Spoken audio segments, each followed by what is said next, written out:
nome é Bruno Galvão, sou professor de ciências e vou falar com você hoje sobre biomas brasileiros. Essa é a segunda parte. Na primeira aula nós falamos então sobre alguns biomas. Nós falamos do bioma Amazônia, nós falamos da Mata Atlântica e nós falamos também do Pampa. Esse assunto é voltado para alunos do 7º ano do ensino fundamental e ele faz parte de um grande tema chamado Vida e Evolução. O principal objetivo desta aula é permitir que o aluno possa identificar a diversidade de biomas brasileiros, bem como suas principais características. Olhando para todos os biomas brasileiros, então nós temos esses 6 biomas aqui, os principais biomas aqui do Brasil: Amazônia, Mata Atlântica, Pampa, e hoje vou dar destaque para Pantanal, Cerrado e Caatinga, continuando então a aula anterior. Bom, vamos começar falando do Pantanal. O Pantanal aqui tem uma figura representativa, e muito bem representativa porque mostra essa grande região alagada. Esse bioma, então, ele é considerado uma das maiores planícies alagadas do mundo, compreendendo os estados do Mato Grosso e Mato Grosso do Sul. Quando pensamos em planícies, estamos falando de regiões muito planas, né? Então, o Pantanal nada mais é do que uma região plana, de grandes regiões planas, muito retas, né, de solo reto na horizontal, e que costuma sofrer muitos alagamentos devido às proximidades de grandes rios que passam nessa região também. Esse bioma ele sofre influência de outros biomas, como o da Amazônia, do Cerrado e mesmo da Mata Atlântica. Porque esse bioma, vocês vão ver no final dessa aula, que ele fica localizado, ele está em contato com a Amazônia, ele está em contato com o Cerrado e ele está próximo também de regiões de Mata Atlântica. O clima no Pantanal é um clima tropical continental e com temperatura média em torno de 24 graus, ou seja, é uma região quente e é uma região que também tem um bom índice pluviométrico, ou seja, chove em boa quantidade durante o ano na região do Pantanal. O Pantanal é o menor bioma brasileiro e possui grande biodiversidade, que vem sendo ameaçada pela ação antrópica. Quando a gente pensa em antrópica, você está falando de ação humana, ok? Então é isso que significa a ação antrópica. Apesar então de ser o menor bioma brasileiro, é um bioma com grande biodiversidade, ou seja, tem muitos tipos de animais e plantas e vegetais nessa região. Bom, alguns animais que representam a fauna do Pantanal: o jacaré, as onças, ariranhas, entre outros. Agora eu vou dar um destaque maior para a fauna aquática dessa região. Uma vez que é uma planície que sofre grandes alagamentos, que costuma estar muitas vezes alagado, então também é uma região que você tem uma grande diversidade de peixes, crustáceos e outros seres vivos de água doce. Bom, eu cheguei a falar no começo ali que é uma região que está em contato com a região amazônica, então, portanto, em contato com a floresta amazônica. Também está em contato com a região de Cerrado, principalmente, e isso influencia as características dessa região. Então, você vai ter tanto algumas árvores com características de árvores da Amazônia, e como você também vai ter alguma vegetação que tem características do Cerrado. Então, o Pantanal ele é considerado um bioma um pouco mais misto, por causa dessa influência dos biomas que estão ao redor do Pantanal. Vamos falar agora do Cerrado. O Cerrado é considerado o segundo maior bioma da América Latina e do Brasil. Apresenta grande biodiversidade também e compreende uma área de elevado potencial aquífero. Bom, o Cerrado, quando falamos que ele é uma região de elevado potencial aquífero, nós estamos falando que é uma região que tem rios e aquíferos. Aquíferos, nós pensamos em água subterrânea, em água abaixo do solo. Esse bioma, então, por causa desses aquíferos e por causa desses rios, ele é considerado, então, o berço das águas, pois abriga as principais nascentes de rios brasileiros que abastecem as nossas cidades. Bom, vou citar aqui grandes aquíferos encontrados aqui na região do Cerrado.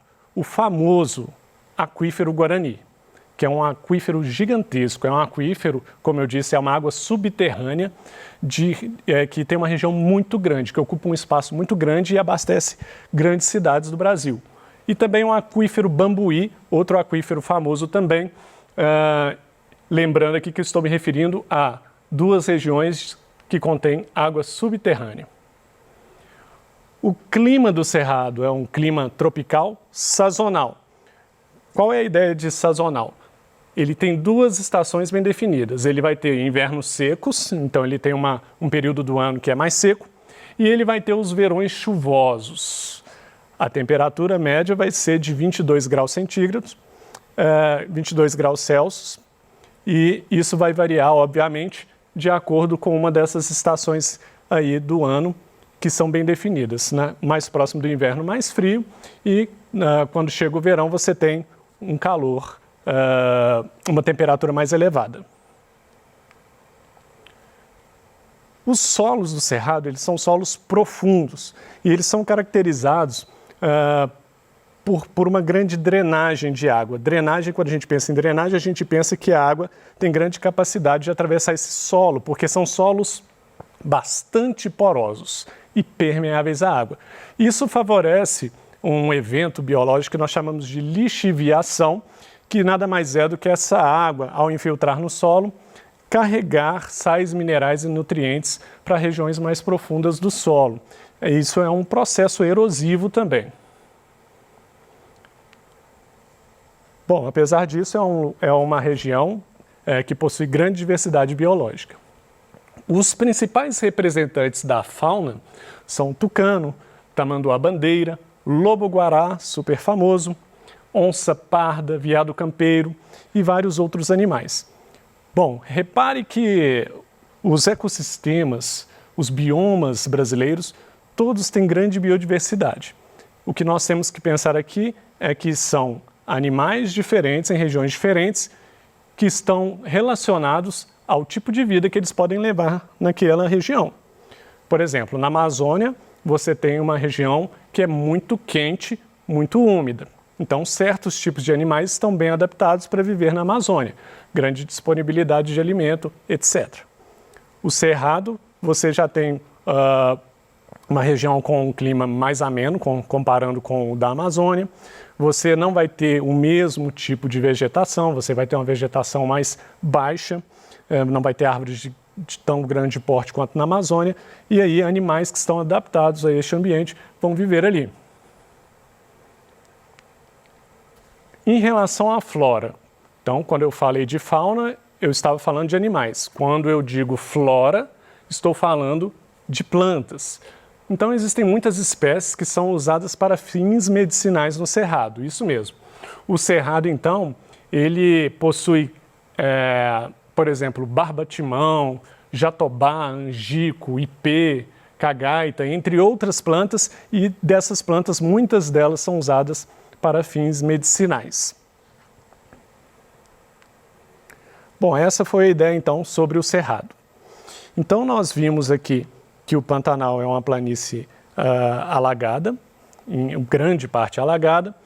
Nós vimos que no Pantanal você tem uma temperatura relativamente alta, 24 graus, tem um bom índice pluviométrico.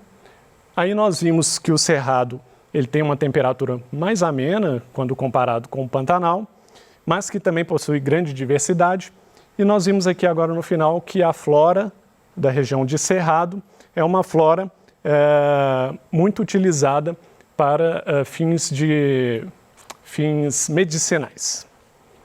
E vamos falar da caatinga. Essa figura aqui representa muito bem a caatinga, porque a caatinga, quando você vê poucas folhas verdes aqui, a gente está pensando aqui numa parte do ano, uma grande parte do ano, que essas plantas precisam resistir à seca. Então, nós estamos falando de uma região que ocorre no Nordeste do Brasil. Quando a gente pensa em Nordeste do Brasil, é muito comum o aluno, as pessoas associarem à seca.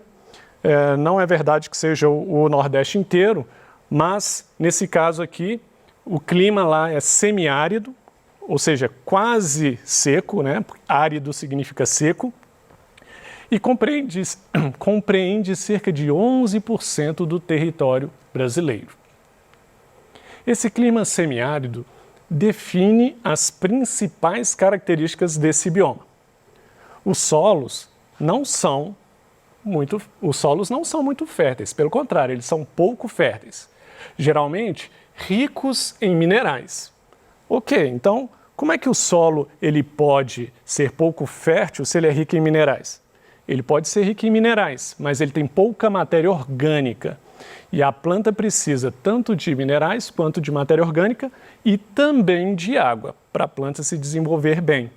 Bom, e aqui é uma região que não chove muito. Os solos são também arenosos e pedregosos, retendo pouca água. Possui rios intermitentes, rios que muitas vezes vão secar durante algumas estações do ano. Rios que vão voltar até a água durante uma determinada parte do ano e em outra parte daquele ano ali você vai ter esses rios secando completamente. É isso que a gente diz que são rios intermitentes. O nome dado a esse bioma tem a ver com o nome indígena dado pelos índios, que se chama Floresta Branca, que, como você viu na imagem da abertura aqui, quando eu fui falar de cerrado, você tem aquelas plantas com poucas folhas verdes em determinadas estações do ano. Então, isso foi chamado de floresta branca, aquelas folhas mais secas, mais brancas mesmo, ou mesmo acinzentadas. Como é um bioma considerado mais seco, apresenta baixos índices pluviométricos, ou seja, chove pouco durante o ano, só que tem temperaturas médias anuais muito altas, entre 25 e 30 graus. Então você imagina uma região aqui que é seca e ao mesmo tempo tem temperaturas elevadas, completamente diferente da Amazônia. A Amazônia, como ponto de referência, apesar de ser muito quente, também é muito úmida, é uma floresta úmida. Então, na Amazônia você tem condições de ter árvores de grande porte crescendo ali, mas na Caatinga isso é bem complicado. Normalmente a vegetação da Caatinga é muito bem adaptada, você vai ter troncos de árvores bem tortuosos, o que indica a escassez de água. Você vai ter alguns tipos de cactos que são capazes de guardar água por muito tempo dentro deles, mas você não vai ter árvores exuberantes como na Mata Atlântica ou na Amazônia, por causa dessa falta de água, dessa seca, por causa desse baixo índice pluviométrico. Bom, os biomas brasileiros em geral são ricos em biodiversidade e com a Caatinga não é diferente. Também é um bioma rico em biodiversidade. Tem como alguns representantes da fauna jacaré de papo amarelo, a jiboia, ararinha azul, o cágado e um passarinho chamado soldadinho do Araripe também. E quando a gente pensa em flora, você pode pensar também em árvores que são muitas vezes citadas até em letras de músicas nordestinas, como o mandacaru, o juazeiro, o umbu, o xique-xique, entre outras, que são árvores, são plantas adaptadas a essa região e ao clima que está presente nessa região. Bom, essa foi a ideia geral, então, sobre Pantanal, sobre Cerrado e sobre Caatinga. Agora, eu vou pegar os 6 biomas que nós conversamos, os 3 primeiros da aula anterior, que nós falamos de Amazônia, nós falamos de Mata Atlântica, nós falamos de Pampa. E os 3 que eu falei aqui agora, que foram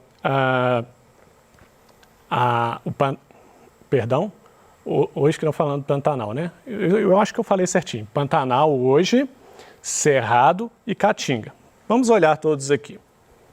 Bom, Repare aqui no mapa do Brasil, você vai reparar claramente que o maior bioma brasileiro é o bioma Amazônia, que está aqui no norte do Brasil, representado por essa cor verde escura. E essa região realmente é muito grande e ela ocupa outros países vizinhos também, como o Equador, entre outros. Bem no meio do nosso país, logo abaixo ali da Amazônia, nós temos o Cerrado, representado pelo rosa.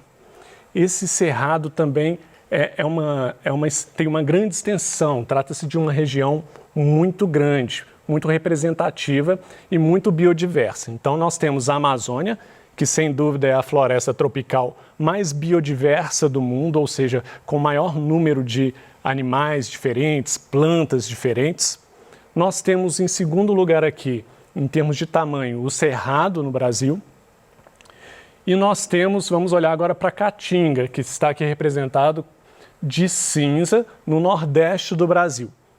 A Caatinga ocupa então essa região nordeste, que tem a ver com aquela relação que a gente faz com o nordeste. Nordeste seca, nordeste quente, tem a ver com essa região de Caatinga. Agora veja que descendo aqui do lado da Caatinga, sempre beirando o Oceano Atlântico, porque o Oceano Atlântico fica à direita aqui do Brasil, você tem a Mata Atlântica. Característica da Mata Atlântica, ela é que essa região ela está relacionada à região costeira do Brasil. Ou seja, essa região que faz divisa com o Oceano Atlântico. Mas essa Mata Atlântica, aqui mais próxima do sul do Brasil, ela sobe um pouco e faz contato com o Cerrado e se aproxima do Pantanal. No finzinho aqui, bem no sul do Brasil, nós temos o Pampa. O Pampa, lembrando que o Pampa é um bioma representado principalmente por gramíneas. E pensando em gramíneas, a gente está pensando não estamos pensando em plantas de grande porte. Pensando em gramíneas, estamos pensando também num clima mais temperado, que tende a ser mais frio do que no resto do país. Agora vamos olhar para o Pantanal, que está representado com a cor azul aqui. O Pantanal, repare, ele está em contato com a Amazônia, com a parte do bioma Amazônia. Ele está em contato com o Cerrado e ele está próximo da Mata Atlântica. Uma pequena parte do Cerrado separa ele da Mata Atlântica. Por isso o Pantanal ele acaba sendo influenciado por esses outros biomas. E a região do Pantanal mais próxima do norte do Brasil, que está mais próxima do bioma Amazônia, então ali naquela divisa ali você vai ter algumas plantas, alguns vegetais que vão ter características da Amazônia. Agora, a região do Pantanal que está em contato com o Cerrado vai ter grande influência do Cerrado principalmente, porque a maior parte do Pantanal está em contato com o Cerrado. E a Mata Atlântica se aproxima do Pantanal e também acaba influenciando aquela região, influenciando o tipo de fauna e flora que tem na região do Pantanal. Por isso o Pantanal é considerado uma espécie de misto, um bioma mais misto, que tem características de outros biomas, além da sua característica principal, que é de ser uma planície alagada. E vale destacar o seguinte: olha lá no norte do Brasil, Amazônia, um pedaço do Cerrado e Caatinga. Lembrando que a Amazônia altas temperaturas, Caatinga altas temperaturas. Por quê? Esse ponto do Brasil está mais próximo da linha do Equador. E quando a gente vai descendo e chega lá no Pampa, que está representado de amarelo aqui no sul do Brasil, nós chegamos numa das regiões mais frias do Brasil, que está cada vez mais afastada da linha do Equador, o que justifica as suas temperaturas mais amenas. Então, o clima das regiões do Brasil está diretamente relacionado ao tipo de vegetação que cresce naquele lugar e ao tipo de animal que é capaz de viver nesse lugar. Essa é uma relação muito importante para você entender e eu espero que eu tenha sido claro nesse sentido. É isso que eu queria falar para você hoje. Desejo a você bons estudos.